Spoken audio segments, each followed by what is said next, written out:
ఓం శ్రీరామచంద్ర పరబ్రహ్మణే నమః. ఓం నమో వశిష్ఠ విశ్వామిత్ర వ్యాస వాల్మీకి సుఖాదిభ్యః. ఓం శుక్లాంబరధరం విష్ణుం శశివర్ణం చతుర్భుజం ప్రసన్నవదనం ధ్యాయేత్ సర్వవిఘ్నోపశాంతయే. ఓం నమో బ్రహ్మాదిభ్యో బ్రహ్మ విద్యా సంప్రదాయ కర్తృభ్యో వంశ ఋషిభ్యో మహద్భ్యో నమో గురుభ్యః. ఓం శ్రీరామో రామభద్రశ్చ రామచంద్రశ్చ శాశ్వతః రాజీవలోచన శ్రీమాన్ రాజేంద్రో రఘుపుంగవః. శ్రీ యోగవాసిష్టము నిర్వాణ ప్రకరణము ఉత్తరార్ధము. ఓ రామచంద్ర, ఎవరు దేని యందు తన్మయత్వాన్ని పొందుతారో వారు దానిని ఎందుకు చూడకుండా ఉంటారు? ఈ ప్రకారంగానే అసత్యమై ఉన్నప్పటికీ కూడా ఈ జగత్తు యొక్క భ్రాంతి ఈ విధంగా ఘనత్వాన్ని దృఢత్వాన్ని పొందినదియే అయ్యున్నది అని చెబుతూ రామ జ్ఞానస్వరూపమైన ఆత్మ యొక్క అంటే దాని యందు మగ్నత చెందిన తద్రూపుడకు జీవుని యొక్క దృశ్యత్వ ప్రాప్తి ఏదైతే ఉన్నదో, ఏ విషయ సంబంధమైనటువంటి దృశ్యమాన జగత్తు ఏదైతే వానికి ప్రాప్తించి ఉన్నదో అదే కదా బంధము అని చెప్పబడుతూ ఉన్నది.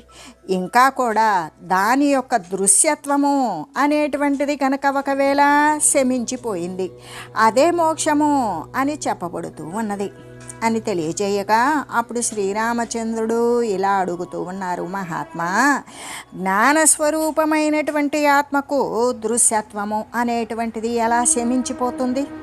బాగా దృఢపడి ఉన్నటువంటి ఆ దృశ్యత్వ రూపముకు బంధము అనేటువంటి బుద్ధి ఉంటుంది కదా, ఆ బంధబుద్ధి మనుజునికి ఏ విధంగా తొలగగలుగుతుంది అని అడగగా అప్పుడు శ్రీ వశిష్ఠ గురుదేవులు ఇలా చెప్తూ ఉన్నారు, ఓ రామ, ఈ శమము దమము మొదలైనటువంటి సాధనలు ఉంటాయి కదా, అంతరేంద్రియ నిగ్రహము అంటే మనోబుద్ధి చిత్తాహంకారాలు అనబడేటువంటి అంతరేంద్రియాలు, ఇంకా బాహ్యేంద్రియాలు అంటే జ్ఞానేంద్రియాలు కర్మేంద్రియాలు అనేవి, వీటినన్నింటినీ కూడా అంతరేంద్రియాలను నిగ్రహించడం శమము, జ్ఞానేంద్రియాలు మరి కర్మేంద్రియాలు అనేటువంటి బాహ్యేంద్రియాలు ఈ 10 ఇంద్రియాలను నిగ్రహించడం తమము అనే ఈ మొదలైనటువంటి సాధనలతో కూడుకొని బాగా అభ్యాసం చేసినప్పుడు ఇక సత్యవస్తువును గురించి చక్కగా సమగ్రమైనటువంటి జ్ఞానము అనేటువంటి ప్రబోధము చేత మనుజుడు ఏం చేస్తాడంటే వారికి ఉన్నటువంటి ఈ యొక్క దృశ్య బుద్ధి అనేటువంటిది తొలగిపోతుంది. ఇంకా కూడా ఈ విధంగా నిరాకారమై ఏ ఆకారము లేనటువంటి నిజస్వరూపమైనట్టి ప్రశాంతమైనటువంటి ముక్తి జీవునకు ఉదయిస్తూ ఉన్నది అని గురుదేవులు తెలియజేశారు. అప్పుడు శ్రీరామచంద్రుడు ఇలా అడుగుతూ ఉన్నారు, ఓ మునేంద్ర, దేని చేత ఈ జీవుడు బంధము నుండి సంపూర్ణంగా విముక్తుడగుతూ ఉన్నాడు?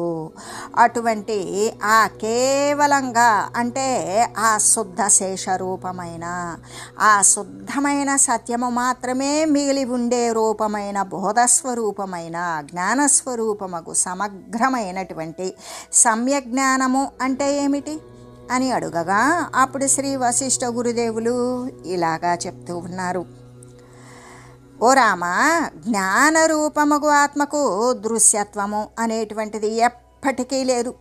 అది కేవలము ఏమై ఉన్నది అంటే చిద్రూపమై ఉన్నది. చిద్రూపమై ఉన్నటువంటిది నాశము లేనిదే కదా.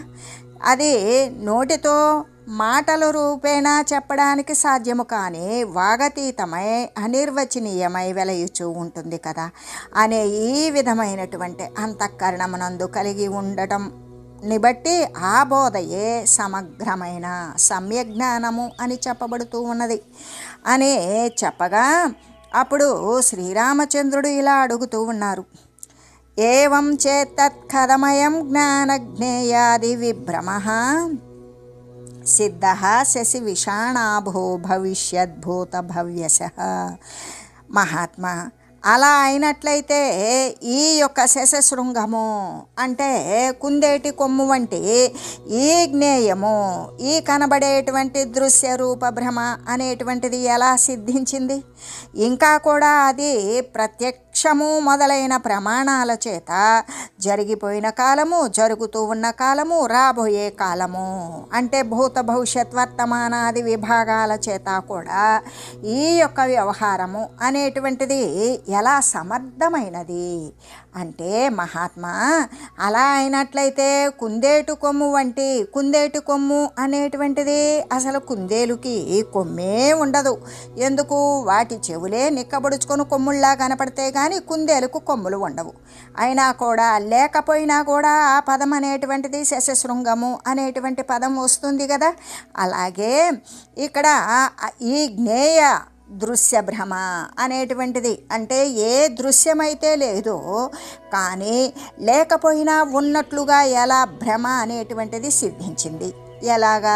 కుందేలుకు కొమ్ము లేకపోయినా శశశృంగము అంటే కుందేటి కొమ్ము అన్నట్లుగానే లేకపోయినా కూడా ఈ యొక్క దృశ్యమాన జగత్తు అనేటువంటి భ్రమ లేనిదే అయినా కూడా ఎలా ఉన్నట్లుగా కనబడుతూ ఉన్నది.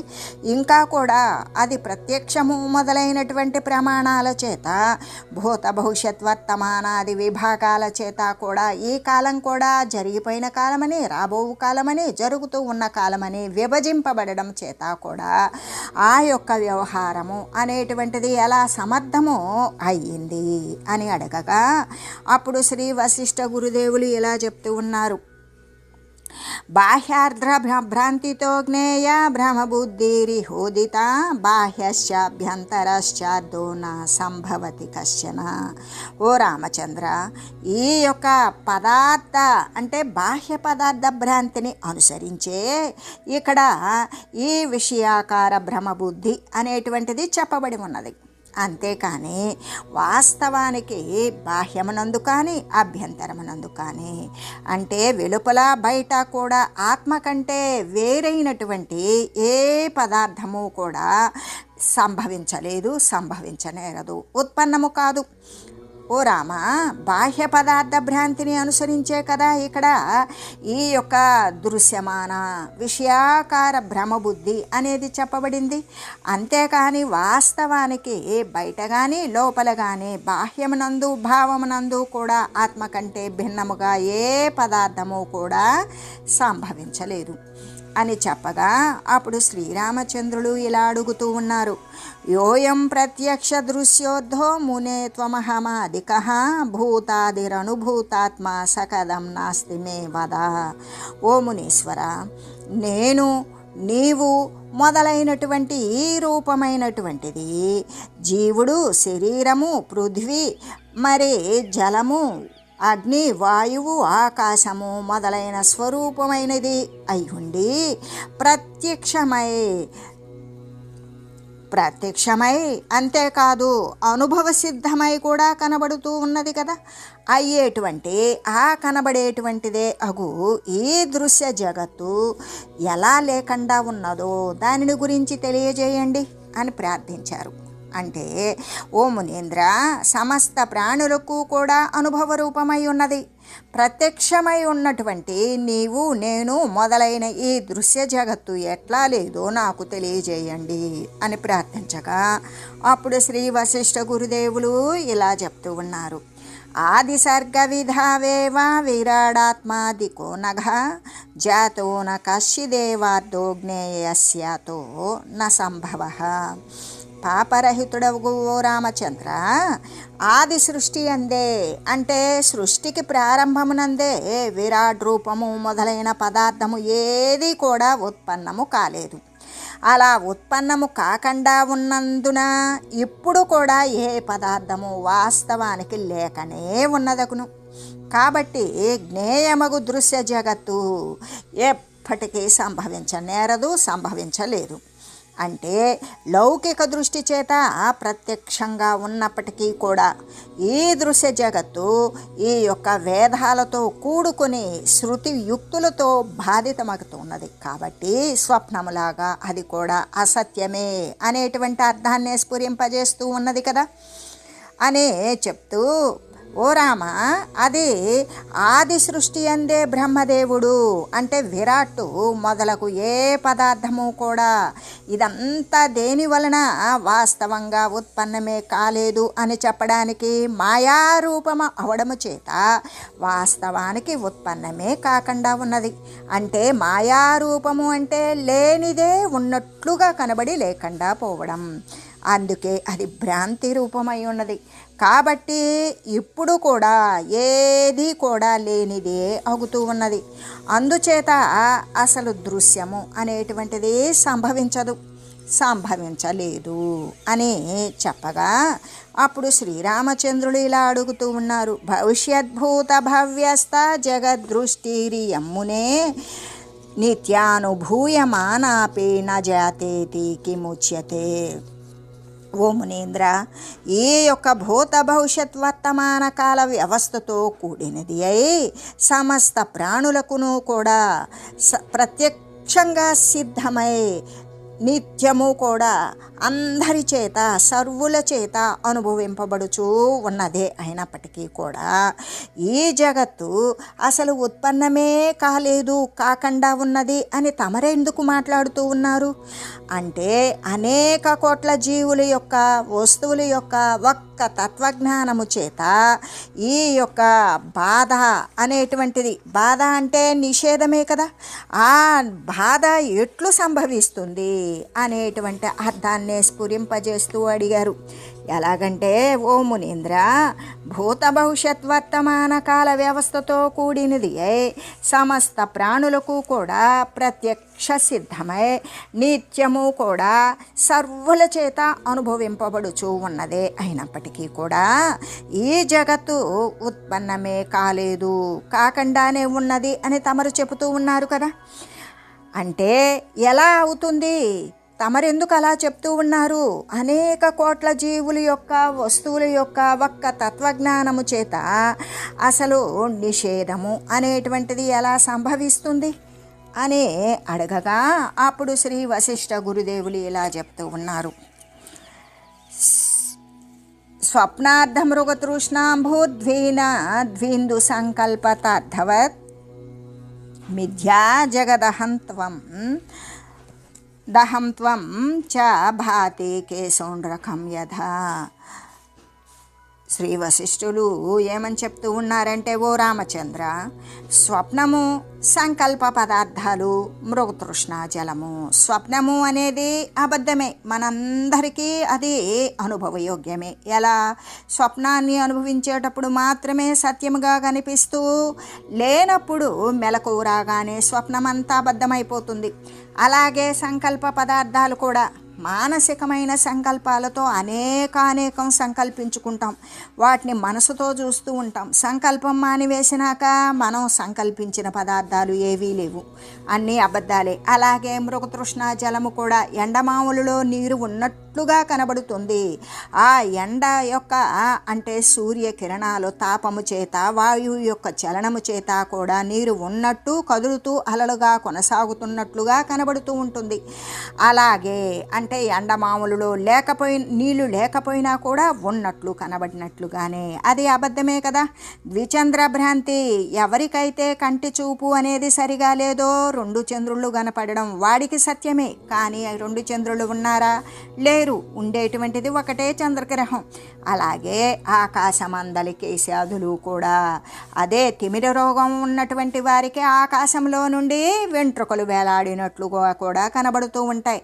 ఇవన్నీ కూడా అబద్ధమైనవే. వాస్తవంగా ఇవి ఎప్పటికీ ఉత్పన్నము అనేటువంటిది కాలేదు.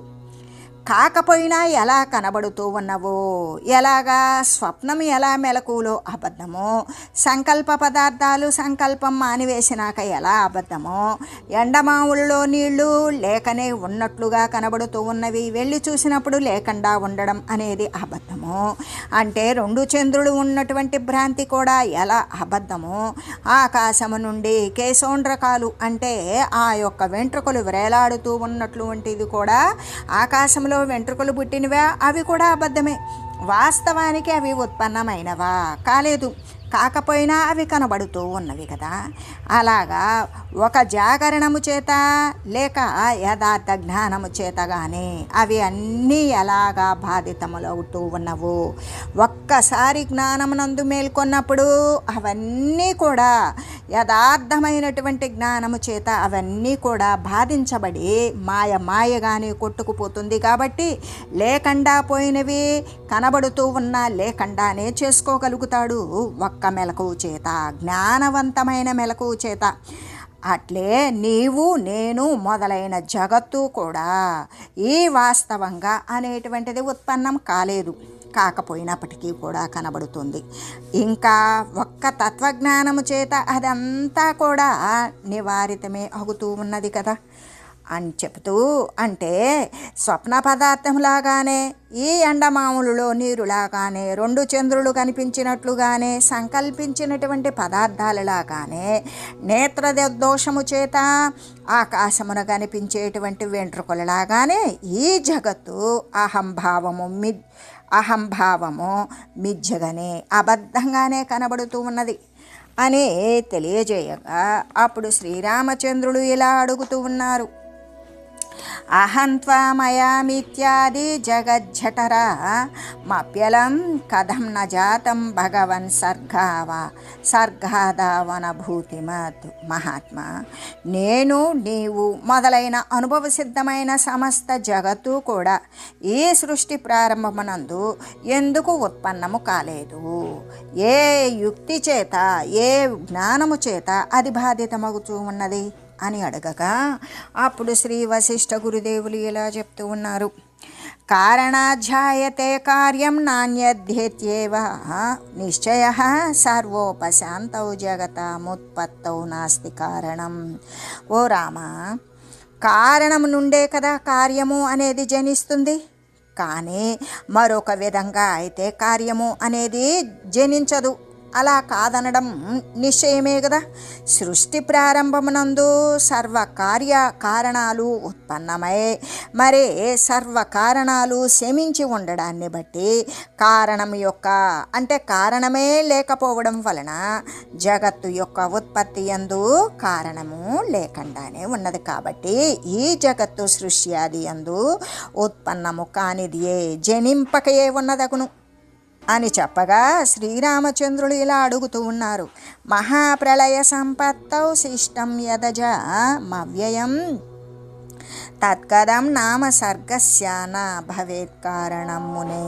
ఓ మునీంద్ర, మహాప్రళయము సంభవించిన తర్వాత జన్మ అనేటువంటిది లేనిది అయి, అంటే పుట్టుక లేనిది అయి అవ్యయమైనటువంటి శాశ్వతమైనటువంటి బ్రహ్మం శేషించి ఉంటుంది కదా. ఆ బ్రహ్మమే సృష్టికి కారణం ఎందుకు కాకూడదు అని అడగగా అప్పుడు శ్రీ వశిష్ఠ గురుదేవులు ఇలా చెప్తూ ఉన్నారు. యదస్తి కారణే కార్యం తత్తస్మాత్ సంప్రవర్తతే నత్వసజ్జాయతే రామాస ఘటాధ్యాయతే పటః. ఓ రామచంద్ర, కారణమునందు అనే కారణమందే ఏ కార్యమైతే ఉన్నదో అదే కదా ఆ కారణము నుండి ఉత్పన్నమైనది అవుతుంది, కానీ అందులో లేనిది కాదు కదా. ఎలాగంటే ఇప్పుడు ఘటము నుండి పటము ఎన్నటికీ ఉత్పన్నము కానేరదు. ఎందుకు? కుండ నుండి వస్త్రం ఎప్పటికైనా ఉత్పన్నమవుతుందా? కాదు. బ్రహ్మము చిదేకరసమయు కనబడుతూ ఉన్నది కాబట్టి అందులో జగత్తు యొక్క బీజశక్తి లేకపోవడం చేత జగత్తు ఆ బ్రహ్మము నుండి ఉద్భవింపజాలదు అని తెలియజేయగా అప్పుడు శ్రీరామచంద్రులు ఇలా అడుగుతూ ఉన్నారు. జగత్ సూక్ష్మేణ రూపేణ మహాప్రళయ ఆగతే ఆస్తే బ్రహ్మణి తస్మాత్ పునరేవ ప్రవర్తతే. ఓ మహాత్మా, ఈ మహాప్రళయము అనేటువంటిది తెంచింది. అలా మహాప్రళయము రాగా అప్పుడు జగత్తంతా కూడా సూక్ష్మరూపముగా బ్రహ్మమునందే ఉంటుంది కదా. తిరిగి అది ఆ బ్రహ్మము నుండి ప్రవర్తిస్తూ ఉన్నది అనడం ఎందుకు సరికాదు అని అడగగా అప్పుడు శ్రీ వశిష్ఠ గురుదేవులు ఇలా చెప్తూ ఉన్నారు. మహాప్రళయ పర్యంతే కేన సర్గ స్థితానఘ అనుభూత మహాబుద్ధే తత్రస్థ సాచ కీదృశి.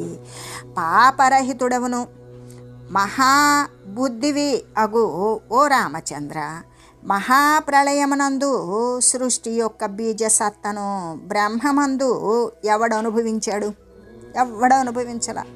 ఎలాగంటే మహాప్రళయమునందు సృష్టి యొక్క బీజసత్త అంటే ఆ యొక్క బీజము ఆ సత్తని బ్రహ్మమునందు ఎవడు అనుభవించాడు? లేదు కదా. అలాగే ఈ సాధకము అనేటువంటిది లేకపోవడము చేత, సాధకాభావము చేత, శృతి చేత అంటే వేదముల చేత బాధితం చేయబడడం వలన అక్కడ ఉన్నటువంటి ఆ జగత్తు యొక్క ఆ బీజసత్త అనేటువంటిది ఎక్కడిది?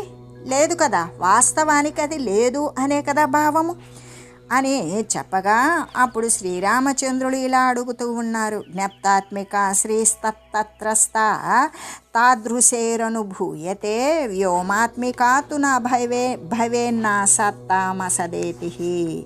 ఓ మహాత్మా, ఈ యొక్క జ్ఞప్తి రూప సత్త అయితే అంటే చిద్రూప సత్త అయితే బ్రహ్మమునందు తత్వజ్ఞానుల చేత నా యొక్క ఆ తత్వజ్ఞానుల చేత ఆ సమయమందు అనుభవింపబడుచూ ఉన్నది కదా. కాబట్టి అటువంటి స్వప్రకాశ చిద్రూపము కంటే కూడా మరి వేరుగాకుండా జగత్ సత్త కూడా అప్పుడు ఉంటుంది. కాబట్టి మాయాకాశ రూపముగా అయితే కాదు. ఎలాగంటే మాయాకాశ రూపము అనేటువంటిది అసత్స్వరూపమే అవడము చేత దాని నుండి సద్రూపముతో సృష్టి అనేది ఉద్భవించడం అనేటువంటిది అసలు సరి అయినది కానే కాదు అని చెప్పగా అప్పుడు శ్రీ వశిష్ఠ గురుదేవులు ఇలా అంటూ ఉన్నారు. ఏవం చేత్తన్మహాబాహో జ్ఞప్తిరేవ జగత్రయం విశుద్ధ జ్ఞాన దేహస్య కుతో మరణ జన్మని. గొప్ప బాహువులు కలిగిన ఓ రామచంద్ర, ఆ విధంగా చిద్రూపమగు బ్రహ్మమే జగత్తు యొక్క బీజసత్త అని నమ్మినట్లయితే అప్పుడు ముల్లోకాలు కూడా జ్ఞప్తి మాత్రాలే అయి ఉంటాయి. కేవలం చిద్రూప మాత్రములే అయి ఉంటాయి. ఎలాగంటే విశుద్ధ జ్ఞాన దేహధారియగు సత్తు చిత్తు ఆనంద స్వరూపమైన దేహధారియగు ఆత్మకు జననము కానీ మరణము కానీ ఎలా ఉండగలుగుతాయి? ఉండవు కదా అని తెలియజేశారు. అప్పుడు శ్రీరామచంద్రుడు ఇలా అడుగుతూ ఉన్నారు. తదేవ మాహితో నాస్తి సర్గస్తదియమాగత కుతః కథమివ భ్రాంతిరితి మే భగవన్వధ.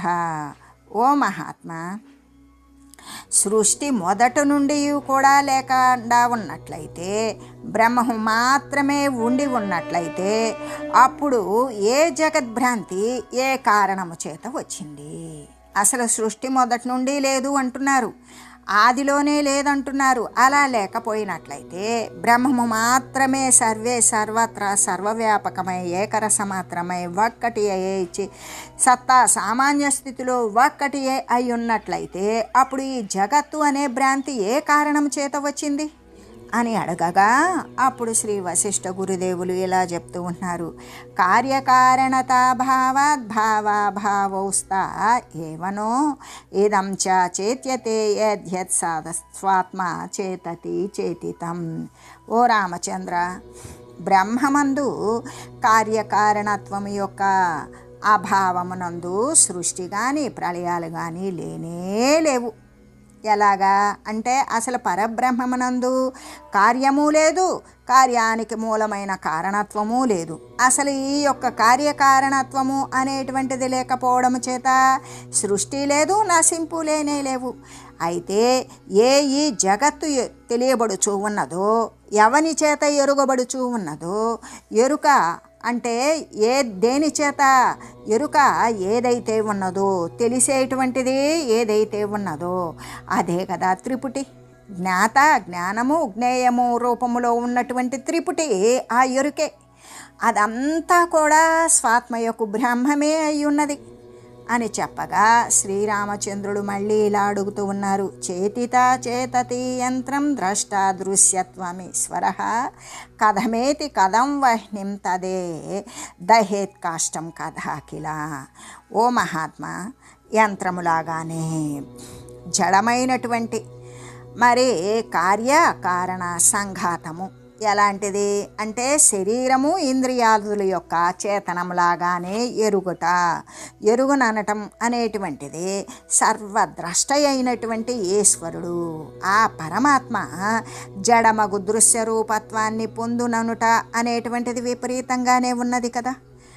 ఎలాగంటే కట్టెను దహించునది అగ్నిని దహింపబడు దానినిగా చేసి ఎప్పుడు దానిని దహింపచేయగలదు అని చెబుతూ, ఎలాగంటే ఇప్పుడు కాష్టం దహించున్నది కాష్టాన్ని కాల్చివేయాలి, కాష్టాన్ని మరి దహించి వేయాలి అనుకున్నది అగ్నిని అంటే ఆ నిప్పుని దహింపబడు దానినిగా చేసి ఎప్పుడు అటువంటి దానిని దహింపజేయగలదు. నిప్పు దహింపజేయలేదు, కాష్టాన్ని దహింపజేస్తుంది. అదంతా కూడా అగ్నిని దహింపజేయడం అనేటువంటిది అది అసంభవమే కదా. ఎందుకు? దహన శక్తి ఉండేటువంటిది అగ్నికే అని శ్రీరామచంద్రుడు అడగగా ఎలా చేయగలుగుతుంది అని శ్రీ వశిష్ఠ గురుదేవులు ఇలా చెప్తూ ఉన్నారు. ద్రష్టాశయాతి దృశ్యత్వం దృశ్యస్య సంభవ తదః ద్రష్ట్వైవ కేవలో భాతి సర్వాత్మైక ఘనాకృతి. ఓ రామచంద్ర, ఈ దృశ్యము ఎల్లవేళలా కూడా సర్వకాల సర్వ అవస్థల యందు కూడా అసలు అది అసంభవమే, ఉత్పన్నమే కానిది. అయితే అలా ఉత్పన్నమే కాకపోతే ఇక దృశ్యత్వము అనేటువంటిది అంటే చూసేవాడు చూడబడే వస్తువు అనేది ఎప్పటికీ ఉండదు, పొందదు. అంటే దృక్మాత్రమై చిద్ఘణాకారమై సర్వాత్మ అయినటువంటి ద్రష్టయే ఈ త్రిపుటి రూపంలో నిజమైన మాయాశక్తి చేత కనబడుతూ అవుతూ ఉన్నది. ఎలాగంటే దృశ్యము అనేటువంటిది సర్వదా సర్వకాలముల యందు సర్వ ప్రదేశముల యందు అది ఉత్పన్నమే కాలేదు. ద్రష్టయగు ఆత్మ దృశ్యత్వాన్ని ఎప్పటికీ పొందడం లేదు కదా. కేవలము సర్వాత్మయకు ద్రష్టయే చిద్ఘనాకారుడై చిదేకర స్వరూపుడై సదా వెలయుచూ ఉన్నాడు, కానీ మరొకటి లేదు అని చెప్పగా అప్పుడు శ్రీరామచంద్రులు ఇలా అడుగుతూ ఉన్నారు. చిన్మాత్రం తదనాద్యంతం చేత్యం చేతయతే తదా తదిదం జగదాభానం కుతః స్యాచేత్య సంభవః. ఓ మహాత్మా, సృష్టి ప్రారంభమునందు అనాది అయి ఆది అంతము లేనటువంటి అనంతమైన ఈ శుద్ధ చిన్మాత్రమే జగత్తుని కల్పించింది. అలా కల్పించడం వలన ఈ జగత్తు కనబడుతూ ఉన్నది అనడం అనేటువంటిది సరి అయినది, నికమే. అయితే ఆ సమయమున అక్కడ చిద్రూప బ్రహ్మమునందు ఈ చైత్యము అంటే ఈ దృశ్యము అనేది ఎలా సంభవించింది అని అడుగగా అప్పుడు శ్రీ వశిష్ఠ గురుదేవులు ఇలా చెప్తూ ఉన్నారు.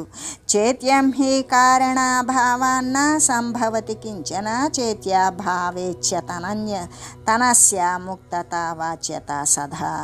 ఓ రామచంద్ర, కారణము యొక్క అభావము చేత అసలు కారణమే లేనటువంటి దాని చేత ఈ దృశ్య జగత్తు ఒకంత కూడా సంభవించలేదు. అంటే ఈ దృశ్యం యొక్క అంటే దృశ్యము లేకపోవడము చేత చైతన్యము అంటే బ్రహ్మము యొక్క నిత్యముక్తత్వము అనేటువంటిది వాగగోచరోత్వన్న అంటే వాగగోచరము వాక్కు చేత గోచరింపబడేటువంటిది అనేటువంటిది అగోచరము, వాక్కు చేత తెలియజేయబడేటువంటిది అనేది సాధ్యము కాదు. ఆ విధంగా వాగగోచరత్వాన్ని సదా సిద్ధిస్తూ ఉన్నవి అనే శ్రీ వశిష్ఠ గురుదేవులు తెలియజేస్తూ, ఓం మంగళం శ్రీ గురుదేవాయ మహనీయ గుణాత్మనే సర్వలోక శరణ్యాయ సాధురూపాయ మంగళం. ఓం మంగళం కోసలేంద్రాయ రామాయ రామభద్రాయ చక్రవర్తి తనూజాయ సార్వభౌమాయ జానకీ వల్లభాయ శ్రీరామచంద్రాయ మంగళం. ఓం తత్సత్.